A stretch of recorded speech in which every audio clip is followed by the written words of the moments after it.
সেই সকাল থেকে আদিযোগী যাব করে করে finally we made it. But বিকাল হয়ে গেছে আদিযোগী আসতে আসতে। এখানে হ্যাঁ আদিযোগী আছে, আর একটা হচ্ছে ধ্যানলিঙ্গ, এই দুটোই দেখবো আমরা। চলো চলো চলো, লেট হয়ে গেছে অনেকটা।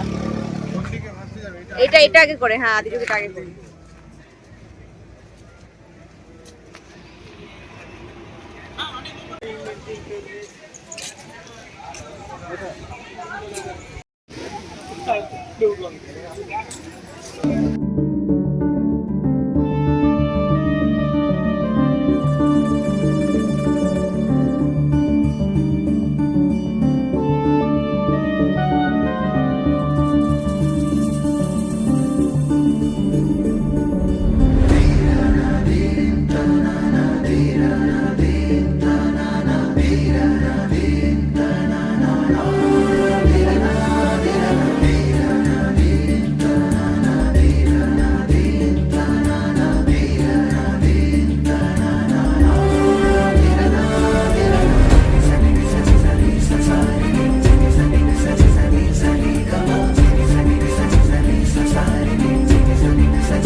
ওই দিক থেকে ঘুরে ঘুরে আদিযোগীর মূর্তির সামনে আসলাম। এটা পেছন দিকটা, মুখটা পাহাড়ের দিক করে বানানো, ওই সাইডটা এখনো যাইনি, যাব।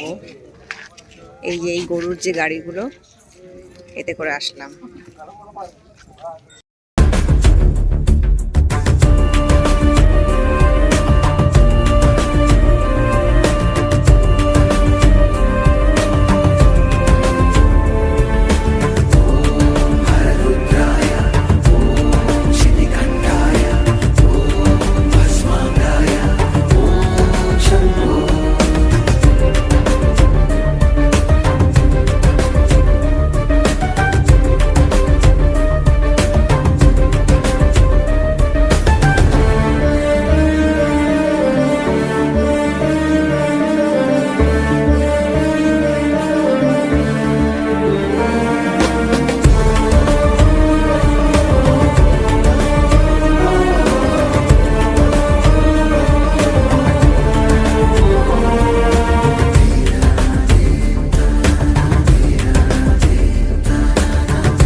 আদিযোগী থেকে বেরিয়ে 4 ঘন্টা জার্নি করে সবে উঠি পৌঁছালাম। তাও এখনো হোটেলে পৌঁছাইনি, রাস্তায় একটা জায়গায় দাঁড়িয়েছি খাওয়ার জন্য। হোটেল পুরীতে 10:30 বাজবে। না, মৈনাক একটা স্যুপ খাচ্ছে, আমি একটা ওয়ানটান অর্ডার করেছি, এখনো আসেনি। সবাই ডিনার অর্ডার করেছি কিন্তু কারোরটাই আসেনি। আসছে? হ্যাঁ।